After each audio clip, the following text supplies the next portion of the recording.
लाल झंडा के मतलब कम्युनिस्ट ये अपने दिमाग से निकाल दे। लाल झंडा क्रांति का सूचक है, व्यवस्था परिवर्तन का सूचक है। प्रोत्साहन हटा कर देंगे मानदेय, जो दुगला नीति किए, आशा के साथ में धोखाधड़ी किए। वर्कर 24 घंटा काम करती है और उसको काम का बैरियर में बांधती हैं। उस बैरियर को समाप्त करो, अन्यथा केंद्र की सरकार हो या राज्य की सरकार हो जाए। 1000 में दम नहीं, 25,000 से कम नहीं। कैबिनेट में जब कैबिनेट में पास ही नहीं हुआ तो कैसा है जो मानदेय, कैसा प्रोत्साहन राशि।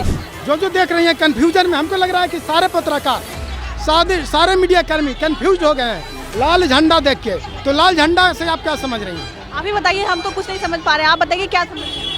लाल झंडा क्रांति का सूचक। घर से निकाल करके रोड पर दौड़ा रहे हैं और तो कुछ आगे बढ़ने का उसको प्रोत्साहन नहीं दे रहे हैं। क्योंकि गूंगी सरकार है, बहरी सरकार है, ये अपनी सरकार स्वार्थ का जीवन जीने वाली सरकार है। हमारे साथ कुछ आशा के कार्यकर्ता हैं, आइए जानते हैं कि उनकी क्या मांगे हैं और उनकी क्या शिकायतें हैं सरकार से। नमस्कार जी बोलिए। कहाँ से आई हैं आप? मैं वैशाली जिला भगवानपुर प्रखंड से हूँ। क्या मांगे सरकार से? सरकार से मानदेय है 25,000 रुपया का, और हम लोग को स्कूटी और रहने सहने का व्यवस्था, और उसके बाद रिटायरमेंट भी चाहिए। 65 साल हम लोग को किया जाए उम्र रिटायर का, और काम बहुत ज़्यादा देते हैं। ये हम लोग को न मानदेय दे रहे हैं, और 2500 रुपया जो घोषणा किए हैं उसका चिट्ठी भी अभी तक नहीं निकाले हैं।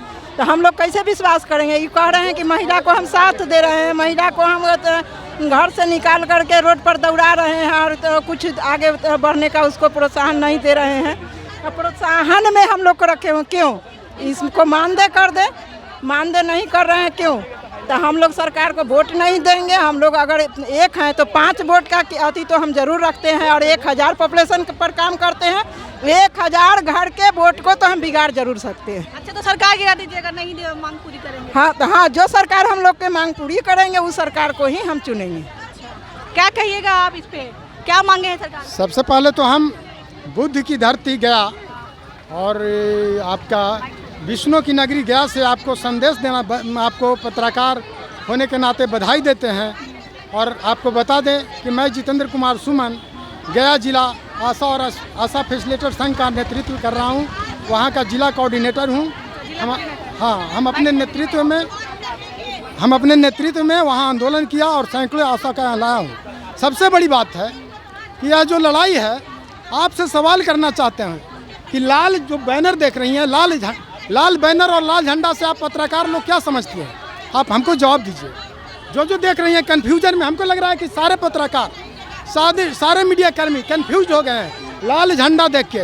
तो लाल झंडा से आप क्या समझ रही हैं? अभी बताइए, हम तो कुछ नहीं समझ पा रहे हैं, आप बताइए क्या समझ रहे हैं? लाल झंडा क्रांति का सूचक है। लाल झंडा है जो व्यवस्था परिवर्तन का सूचक है। अगर किसी पार्टी का संदेश होता, सिंबल होता, तो आप रेलवे में गार्ड को देखते होंगे लाल झंडे का इस्तेमाल करता है। तो क्या वो कम्युनिस्ट का लीडर है, कम्युनिस्ट का कार्यकर्ता है? लाल झंडा संदेश देता है आम नागरिकों का कि यहाँ पर खतरा है, आपका भविष्य खतरे में है, आपकी जान माल की असुरक्षा है।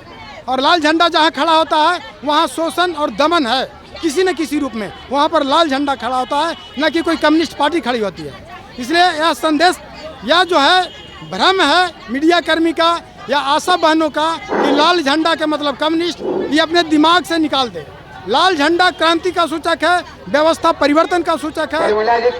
आप देख रहे हैं कि आशा बहनों जो अपने हक की लड़ाई, अपने अधिकार की लड़ाई लड़ रही है, यही सरकार जब चुनाव मैदान में थी तो तेजस्वी यादव घोषणा किए थे कि हमारी जब सत्ता आएगी तो हम जितना भी स्कीम वर्कर हैं, चाहे आशा हो, फैसिलिटेटर हो, आंगनवाड़ी सेविका हो, बहुत से स्कीम वर्कर हैं जिसको कोई मानदेय नहीं है, कोई मजदूरी माने पारिश्रमिक उस तरह से नहीं है कि उसका परिवार चले। पिछले बार तो वादा किया था कि नहीं हम इसको पूरा कर देंगे, फिर क्या हो गया? तो उसका मुकर गए तो उसके खिलाफ हम लोग आंदोलन कर रहे हैं। और इस आंदोलन में हमारी मांग है कि स्कीम वर्कर्स कार्यकर्ता, आशा फैसिलिटेटर और कई कार्यकर्ता हैं, उसको 25,000 रुपया मासिक मानदेय दो ताकि उसका परिवार चल सके। उसको सरकारी कर्मचारी का दर्जा दो।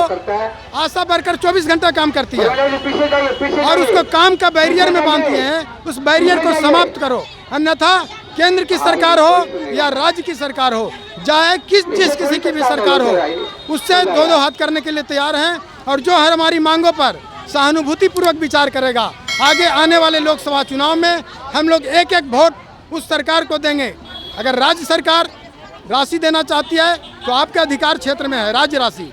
आप 1000-1500 की बात करते हैं, आप 1000 और 1500 में 5 दिन भी किसी का परिवार चलेगा? आशा का महीनों कैसे चलेगा?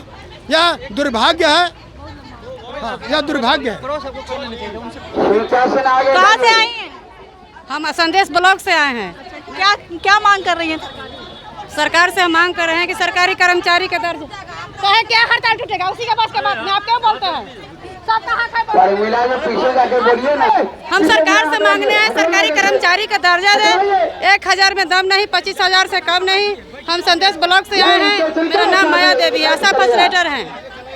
यहाँ पर सब कोई के बोलने का हक है, लेकिन जो नेता है हम लोग का बोलने का आदेश नहीं दे रहे, काहे नहीं बोलेंगे? बताइए कि क्या मांगे हैं? हम बिहार राज्य आशा संघ, बिहार राज्य का लीडर उपाध्यक्ष, एटक का सदस्य, हमारा सरकार से यही शिकायत है कि जो हमारी 26,000 मानदेय मांग है वो हमें मानदेय होना चाहिए, क्योंकि जो है सरकार है जो बोली थी कि आप लोग को प्रोत्साहन राशि हटाकर मानदेय करने जा रहे हैं, मानदेय करेंगे, लेकिन इस सरकार ने दोगलाबाजी किया, बहुत है जो अपना नीति खराब किया, जो कि हमें प्रोत्साहन राशि को छोड़ दिया, मानदेय नहीं जोड़ा, प्रोत्साहन छोड़ दिया। इन्होंने बोले थे कि आपका 2500 मानदेय देंगे, प्रोत्साहन हटा कर देंगे मानदेय। जो दुगला नीति किए, आशा के साथ में धोखाधड़ी किए, इतनी जो 90,000 मेरी आशा, 90,000 आशा का बाल बच्चे भूखे पेट रह के इस है जो कि भारत में बच्चे को जो पेट में पलता है, एक दिन से जो बच्चा पल रहा है, उस बच्चे को भविष्य बनाने का काम मेरी आशा करती है। लेकिन इस सरकार ने इस 90,000 आशा को भविष्य को खराब करने का काम कर रहा है, क्योंकि आशा का भी बच्चे है, आशा का बच्चे भूख मर रहा है। उसके बाद उसका बच्चा है जो कि क्या बताए हेमोग्लोबिन से एकदम कमजोर होते जा रहा है, क्योंकि उसकी माँ तो भूखे प्यासे क्षेत्र में काम करती है, दूसरे के लिए करती है, अपने लिए नहीं करती। पिछली बार तो वादा किया था सरकार ने कि बढ़ाएंगे, क्या बढ़ाई? 1500 रुपया जो भी बढ़ाया अभी तक कैबिनेट में पास नहीं हुआ। कैबिनेट में जब कैबिनेट में पास ही नहीं हुआ तो कैसा है जो मानदेय, कैसा प्रोत्साहन राशि? हमको चाहिए मानदेय 25,000 वेतन, जब कुछ नहीं चाहिए हमको केरला की तरह, नहीं तो 12,000 वेतन चाहिए। हमें 12,000 वेतन ही सरकार दे, सब काम हम लोग कर रहे हैं जैसे करते रहेंगे, हमको प्रोत्साहन राशि नहीं चाहिए। जब भी चाहिए तो वेतन मान दीजिए या मान दे जाए चल दीजिए। क्या ऐसे क्या सरकार से दिक्कत है कि बार बार ये हड़ताल करने की जरूरत पड़ती है? क्योंकि गूंगी सरकार है, बहरी सरकार है, ये अपनी सरकार स्वार्थ का जीवन जीने वाली सरकार है। अपने आप को ये सरकार खाली समझती है कि हम बहुत बड़ा नेता हैं, अफसरशाही है, जो हम कहेंगे जो चलेगा, ये नहीं होने वाला है। हम लोग जाग उठे हैं, एकदम जाग उठे हैं कि बिना मानदेय लेके नहीं छोड़ूंगा। जब तक हमारे 25,000 का वेतन नहीं मिलेगी मैं इस सरकार को छोड़ूंगा नहीं। मैं यहाँ से लेके दिल्ली सघन तक अपना आंदोलन का तेज करूंगा। आंदोलन दिल्ली तक चलाइएगा? हम दिल्ली तक लाएंगे, सरकार गिरा देना, हम सरकार गिरा देंगे, इस सरकार को चलने नहीं देंगे। जो सरकार हमारी आवाज को सुनेगी, 25,000 का वेतन मान करेगी, उसी सरकार को मैं वोट देने का काम करूंगा, और नहीं तो कोई सरकार को आगे चलने नहीं देंगे। हमारी 90,000 आशा, 90,000 जो आशा चाहेगी वो ही करेगी। जब आशा चाह रही है कि बच्चे लोगों को दिमाग को तेज कर रहे हैं, हर बीमारी से लड़ने का काम कर रहे हैं, तो क्या इस सरकार को गिराने का काम नहीं करेंगे? इसलिए इस सरकार को गद्दी से उतार भगाएंगे। और एक बात और मैं कहना चाहती हूँ, मेरी